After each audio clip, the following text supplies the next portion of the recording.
ఆలోచిద్దాం. IT industry development, అన్ని గుట్టలు, కొండలు ఇవి కదా ముఖ్యము. ఇప్పుడు ఐటీ టెక్నాలజీ లేదు. టెక్నాలజీ లేకముందు మనం బతికినామా? బతకలేమా? బతికినామా? బతకలేమా? వ్యవసాయం చేసుకుంటూ బతికినామా? బతకలేమా? చెప్పండి. ఇది కరెక్ట్‌గా చెప్పండి. వ్యవసాయం చేసుకుంటూ బతకలేమా? బతికినామా? బతకలేమా? మన పూర్వీకులు, మన తాతలు, మన అమ్మమ్మలు అందరూ వ్యవసాయం మీద, ప్రకృతి మీదనే కదా బతికింది. ఇప్పుడు కేవలం మన ప్రకృతి ఎందుకు కావాలి అంటే మంచి గాలి కోసం, మంచి వాతావరణం ఉండాలి కదా కొంచెమన్నా మన ఫ్యూచర్ జనరేషన్కి. కొన్ని సంవత్సరాలైనా కొంచెం మన లైఫ్ స్టైల్ని మార్చాలి కదా. ఫ్యూచర్ జనరేషన్ బతకాలంటే ఫస్ట్ మనమే కదా.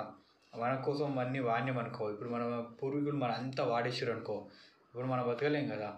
అంతా నాశనం చేసేసారు అనుకో. వాళ్ళకి తెలుసు మనం చెట్లు పుట్టలు వాటిని అన్నీ కాపాడుతున్నాయి, అవి మనల్ని కాపాడితే మనం వాటిని కాపాడాలి, ఇలా కాపాడుకుంటుంటే మనం బతకగలమని తెలుసు పూర్వీకులు. కానీ మనం ఏం చేస్తున్నాం, అంత నాశనం చేస్తున్నాం, అంతా పొల్యూట్ చేసేస్తున్నాం. అలా కాకుండా మన ఫ్యూచర్ జనరేషన్కి కావాల్సింది మంచి చదువు, మంచి జ్ఞానం, విజ్ఞానంతో పాటు మంచి ఆ వాతావరణం ఒకటే కావాల్సింది. బతకగలిగే ఒక వాతావరణం క్రియేట్ చేయాలి మన ఫ్యూచర్ జనరేషన్కి. ఏది అవసరం లేదు, మంచి బతకగలిగే వాతావరణం క్రియేట్ చేయాలి. ఇది ముఖ్యం ఫ్యూచర్ జనరేషన్లో. మనం డెవలప్ అయ్యేటప్పుడు ఎడ్యుకేషన్, ల్యాప్టాప్, కంప్యూటర్లు, సిస్టమ్, ఎడ్యుకేషన్ అంత నెట్వర్కింగ్ ఉండాలి, అది ఇదని మనం అనుకుంటాం.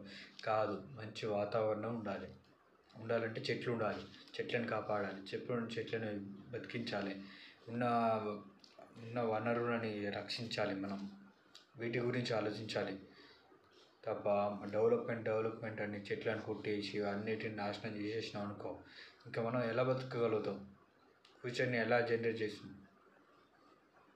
మనిషికి చాలా రోగాలు వస్తున్నాయి ఇప్పుడు తొందరగా. ఇంకా ఫ్యూచర్ ఎలా ఉండబోతుంది ఒకసారి ఆలోచించండి. బతకాలి కదా, ప్రతి ఒక్కరు బతకడానికే కదా చేస్తుంది. అనే బతికితే సరిపోద్దా? ఇంకా ఫ్యూచర్ గిట్ ఉంది కదా, ఫ్యూచర్ గిట్ వస్తుంది కదా. ఫ్యూచర్ అని సర్కిల్ కదా, అలాగే గిట్ట కొన్ని సంవత్సరాల నుంచి బతకాలి కదా, కొన్ని సంవత్సరాలైనా బతకాలి కదా. ఆలోచించండి, అన్నిటిని ఆపండి. అక్కడ హైదరాబాద్లో జరుగుతున్న దాన్ని గిట్ట ఆపేద్దాం, అంతా ఆపేద్దాం. అందరం కలిసి పోరాడండి.